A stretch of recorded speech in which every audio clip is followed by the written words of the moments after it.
안녕하세요. 반갑습니다. 출근길에 듣는 보험 이슈의 보험 덕후 보타쿠입니다. 오늘은 치매보다 무서운 간병비라는 내용으로 시작해 보도록 하겠습니다. 오늘 블로그에서는 치매 관련 2022년도 통계 자료를 파일로 제공하고 있으니까 필요하신 분들은 다운받아 가시면 될 것 같고요.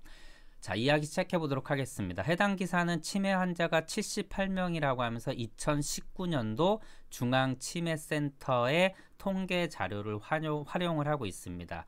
자, 60만 대군 하면 다 아시다시피 대한민국 군인 수를 얘기하는데 현재는 53만 명이라고 합니다. 그래도 뭐 적은 숫자는 아닌데 인구 감소로 인해서 계속적으로 군인 수가 줄어가고 있습니다.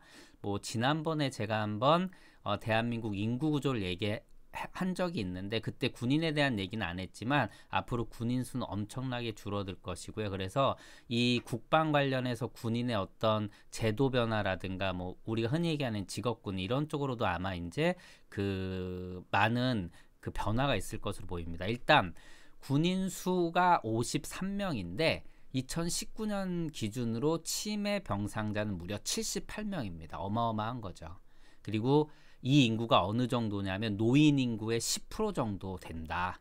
그래서 해당 기사에서는 길에서 군인을 마주칠 확률보다 치매 환자를 마주칠 확률이 높다. 물론 뭐 여담이지만 군인을 길에서 마주칠 확률은 거의 없겠죠. 왜냐하면 군대에 있으니까.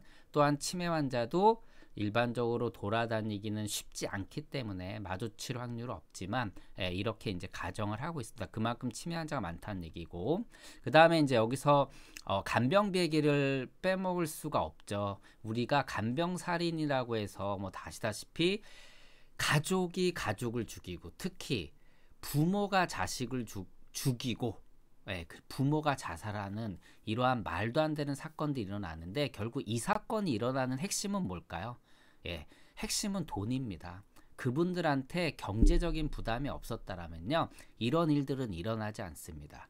자, 고통, 여러 가지 고통들이 정말 상상을 초월할 정도로 수반되는데 이는 말로 설명할 수가 없죠. 그리고 그러한 고통들은 어느 누구도 그거를 측정할 수 없습니다. 그 무게는 본인만이 감당하고 본인만이 느낄 수가 있는데 이거는 객관적인 비교가 절대 될 수가 없는 거죠. 누구에게는 작은 게 큰 고통이 될 수 있고 누구에게는 큰 고통이 또 작게 느껴지는 건데 여하튼 간에 간병인이 있다. 이 간병인 때문에 한 가정이 박살나는 일들을 저도 주변에서 봤습니다. 정말 상상을 초월하는 일들이 발생을 하고 결국 이런 일들이 어떻게 일어난다? 간병살인으로 일어나는 거죠. 치매라는 건 아시다시피 뇌 손상으로 해서 인지 기능이 전반적으로 저하되는 상황이고 이게 뭐 초경도, 경도, 중등도, 그 다음에 이제 완전히 이제 중증으로 갈 수가 있는데 중증에 가면은 뭐 아시다시피 일상생활 아예 어렵고 그리고 한번 발병하면 완치가 불가할 뿐만 아니라 그 현상을 유지하기도 사실 힘들죠. 근데 뭐 치매 치료제가 나왔기 때문에 이런 것들이 많이 좋아질 거라고 보입니다. 결국 돈의 문제로 경제적인 부담으로 이어질 수밖에 없습니다.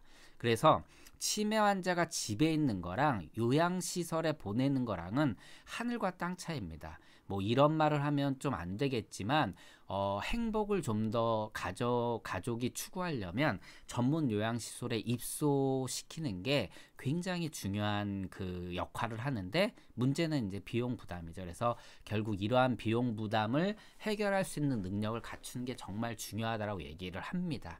그래서 이런 간병살인까지 일어날 수 있다라는 것이 바로 간병인에 대한 부담이고요. 이런 것들은 어차피 경제적인 부담에서 시작되기 때문에 이들을 준비하고 마련하는 게 정말 중요하다 얘기를 했습니다. 그래서 2022년도 통계 자료를 한번 보겠습니다. 65세 이상 인구는요 813만 4,675명이고요. 이 중에 치매 환자가 바로 84명입니다. 그리고 유병률은 10.33%로 추정되고 있습니다. 성별 불포도를 볼게요. 당연히 여성이 62%, 남성에 비해서 훨씬 많고요. 뭐 2배까지는 아닌데 2배 가까이 많고 연령대별로 보시면 당연히 치매는 연령별로 이렇게 그 환자 수가 엄청나게 늘어납니다. 그리고 가장 많이 뛰는 구간이 바로 70대에 이제 중반으로 넘어갈 때 가장 많이 뜁니다. 자, 우리가 종신보험이나 치매보험 구조를 보게 되면요, 젊었을 때 가입하면 이런 보장성 보험은 아시다시피 납입보험료가 환급금을 넘어서면 안 되죠. 보통 보장성 보험의 정의에 보면은 중도 해지 시 납입한 금액을 넘어설 수 없다라는 게 원래 보장성 보험의 그 이제 기본 어떤 구조인데, 얘네들은 넘어설 수밖에 없습니다. 왜냐하면 손해율 구조가 그렇게 만들어지고 있고요. 이게 정기납 구조라면 상관이 없는데, 미리 보험을 내는, 즉 20년 납, 10년 납 이렇게 기간을 한정해서 보험료를 내면 예정률로 할인을 받기 때문에 이런 구조가 나타난다. 그래서 환급률이 굉장히 높게 나타날 수도 있다. 이 부분 뭐 예전에 제가 한번 그 유튜브 영상으로 안내를 해드렸었고요. 그 유형별 분포도를 보게 되면 당연히 알츠하이머 가 거의 대부분을 차지하고, 그 다음에 혈관성 치매, 기타 치매로 이어집니다. 그리고 마지막으로 중등도별을 볼까요? 예, 예, 여기 보이시네요. 예. 자, 최경도, 그 다음에 경도, 그 다음에 중등도, 중증으로 이렇게 환자가 분포되어 있는데, 경도가 가장 높고요. 그 다음에 생각보다 중등도가 환자들이 많다라는 것이죠.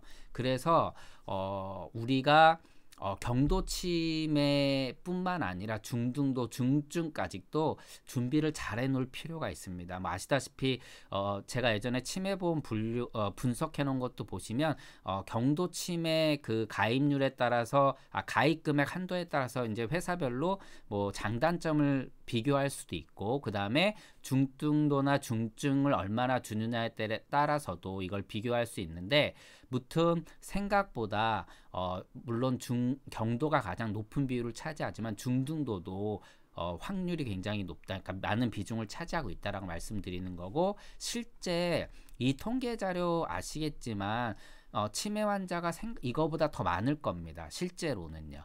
아시다시피 밝혀지지 않는 경우도 있기 때문에 이것까지 만약 치게 되면은 뭐 100만 명 이상이 될 거다라는 그러한 이제 얘기들도 나오고 있습니다.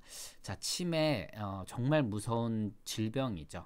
예, 저도 이제 아버님이 돌아가시기 전에 그런 경제적 고통을 한번 느껴봤는데, 뭐 제가 뭐 강의 때는 가끔 얘기하지만 그것 때문에 이제 제 인생이 완전 바뀌었는데, 정말로 환자가 한 명 있다. 그건 정말 어마어마한 고통을 줄 수밖에 없는 거죠. 그래서 이런 부분들을 준비를 잘해야 되고, 이걸 준비할 때는 정말 적은 돈이라도 준비해야 된다. 많은 분들이 이까짓 것 준비하면 뭐 하겠냐고 하지만, 실제 그 상황에 경제적 고통에 다다르게 되면 10만 원이 100만 원처럼 느껴집니다. 그렇기 때문에 적은 돈이라도 준비하는 것이 정말 중요하다고 좀 말씀을 드립니다. 그래서 소비자분들하고 저도 상담을 할 때 요 정도 가입해도 이게 뭐 도움이 될까요?